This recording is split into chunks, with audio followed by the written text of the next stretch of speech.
yang saya hormati dan seluruh anggota DPR RI yang kami hormati. Mohon izin Bapak Menteri, pertama-tama kami mengucapkan permohonan maaf dari Bapak Ketua Pak, karena saat ini Pak Ketua KNKT juga masih berada di Banyuwangi. Seyogianya kemarin akan kembali ke Jakarta, cuman keterbatasan pesawat sehingga delay untuk kembali ke Jakarta. Baik, akan pertama-tama kan kami sampaikan kronologinya Bapak.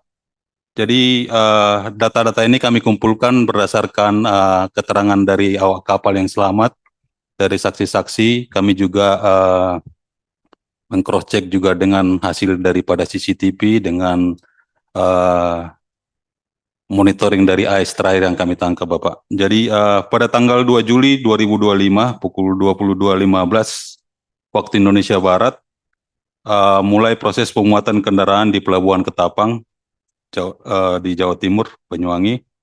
Pada pukul 22.45 WIB, proses pemuatan selesai dilakukan. Kemudian pada pukul 22.51 WIB, kapal Tunu Pratama Jaya mulai bertolak ke Pelabuhan Gilimanuk, Bali.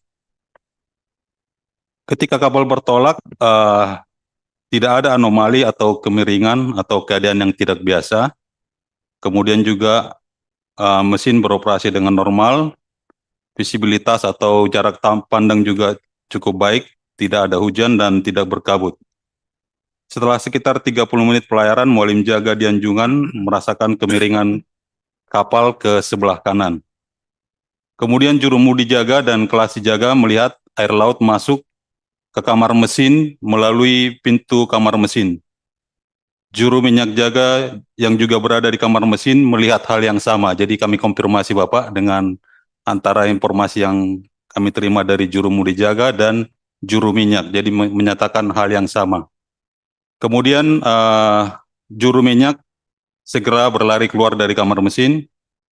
Kemudian juga Mualim Jaga memerintahkan awak kapal untuk membantu penumpang mengenakan life jacket dan persiapan evakuasi.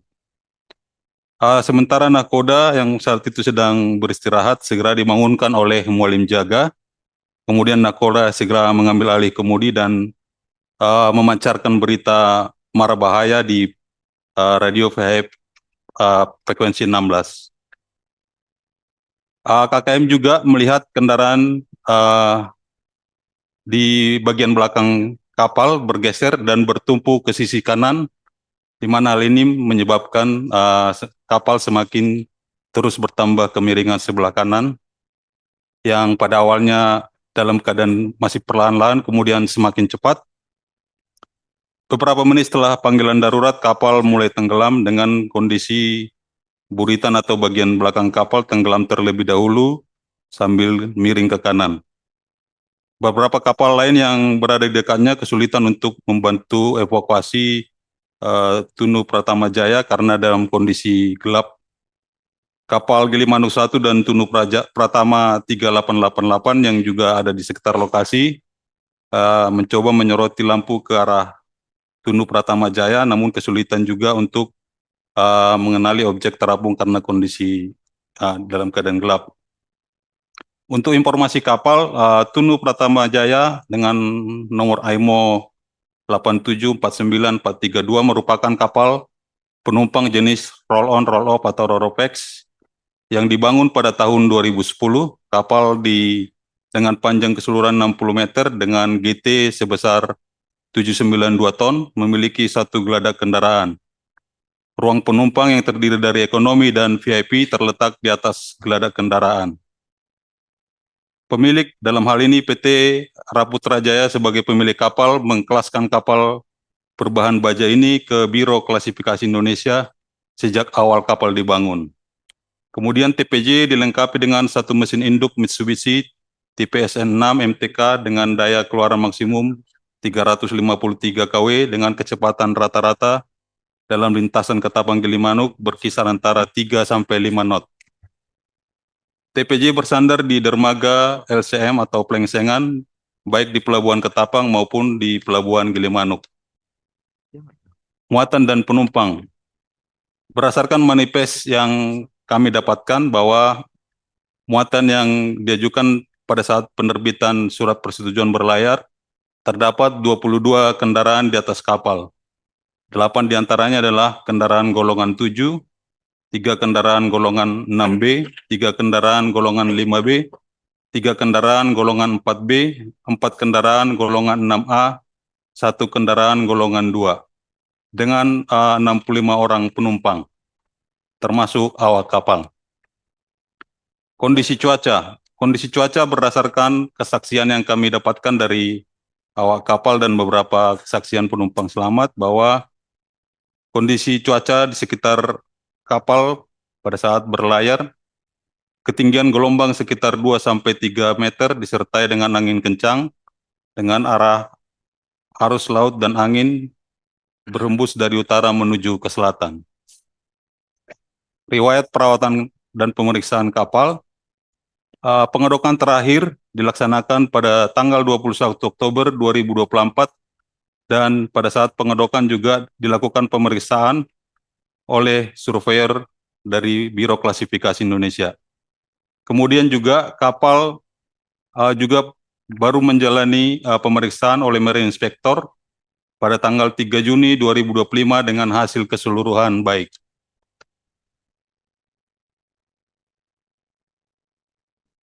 Baik, berikutnya.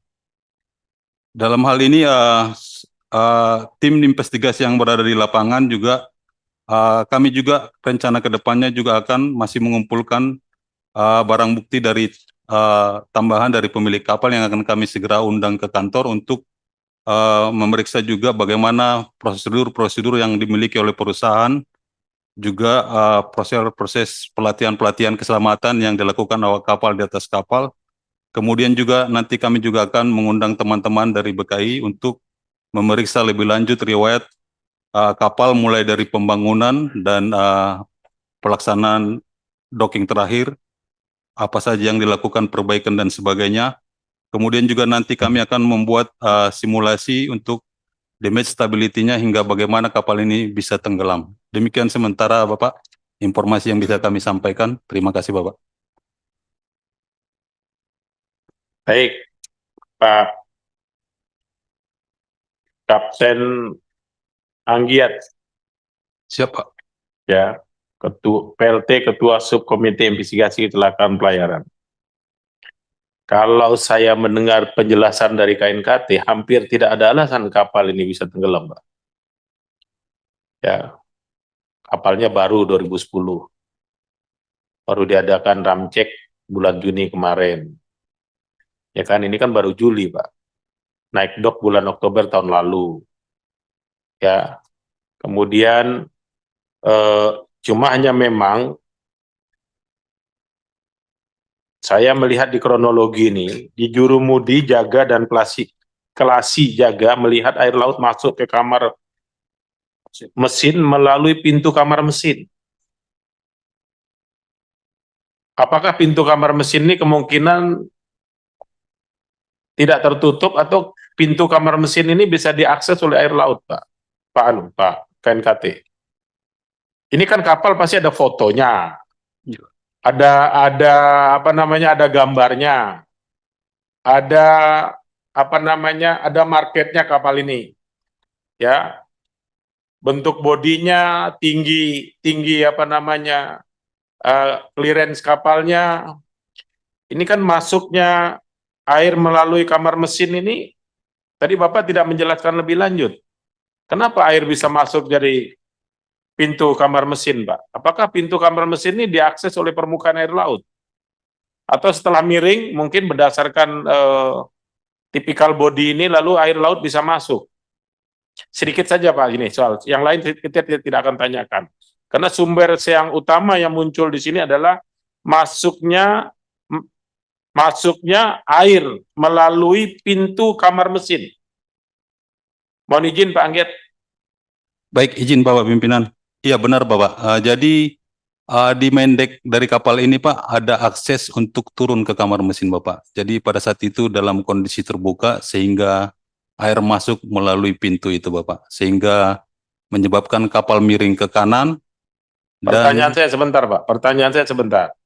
Apakah pintu ini, tempat air masuk ini lupa ditutup Atau memang seharusnya terbuka pun tidak apa-apa? Atau ada kelalaian menutup pintu ini, Pak? Coba betul dijelaskan. Kenapa ini? Bapak tidak menjelaskan lebih lanjut. Bapak hanya bilang pintu ini terbuka tadi. Izin Bapak,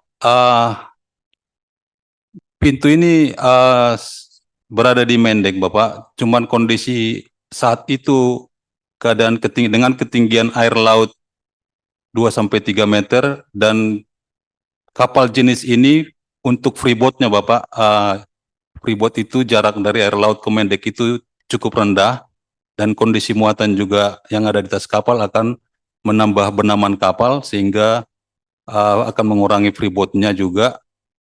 Dan seharusnya memang pintu ini harus selalu dalam keadaan tertutup, Bapak. Ketika berlayar, Baik, baik, ketika berlayar. baik, jelas, Pak. Berarti persoalan utamanya berada pada pintu ini. Andaikan pintu ini ditutup, ini tidak terjadi. Karena air masuk pertama dari situ. Iya, Pak. Tambahan, Bapak. Bisa jadi begitu, atau ada kemungkinan enggak, Pak, ini over capacity? Itu masih akan kita Dalami. teliti Pak, dalami, Baik. Bapak. Tentu kita tidak bisa memaksa Bapak untuk Ya. mengungkap itu sekarang karena ini proses sedang berjalan. Berarti informasi sementara ini adalah pintu kamar mesin itu terbuka dan pintu ini bisa diakses oleh air laut dan air laut masuk dari situ sehingga mulai terjadi kemiringan. Kan itu penjelasannya tadi. Baik, saya rasa itu aja dulu Pak. Kami tidak bisa menagih yang lain-lain dulu karena ini sedang berproses investigasi ini. Saya izin Pak. Mohon izin nanti kami Pak Ketua izin Pak Ketua. sebentar, Mohon Pak Ketua. sebentar Pak. Mohon izin nanti Pak, kita akan bahas ini di waktu khusus ya. Baik, Bapak. Kami lebih membuka ini dari Pak Menteri karena ada banyak pertanyaan publik ke kami terkait soal ini, terutama dari keluarga korban, Pak.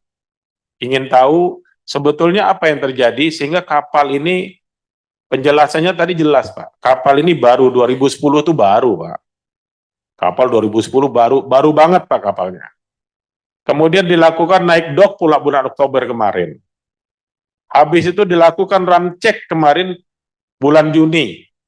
Baru juga, ini kan baru Juli, Pak. Iya kan? Dan Nauda Kaparnya melaporkan bahwa ini kapal layak untuk berlayar. Karena kalau melihat track record ini, Mas saya bilang tadi, hampir nggak ada alasan kapal ini bisa tenggelam. Hanya dua kemungkinan, pintu itu sumber utama air masuk, dan kenapa pintu itu gampang diakses oleh air, ada kemungkinan Pak Menteri ini over capacity. Kami juga mendapatkan informasi, ada korban yang tidak ada di manifest, Pak. Ini juga nanti tolong di KNKT diperjelas ya, ini masih simpang siur ini. Ada korban ditemukan tetapi di data manifest tidak ada. Ini informasi itu beredar di media. Saya rasa teman-teman sekalian, ini cukup untuk data awal kita karena kita akan bahas ini nanti khusus pada waktunya ya.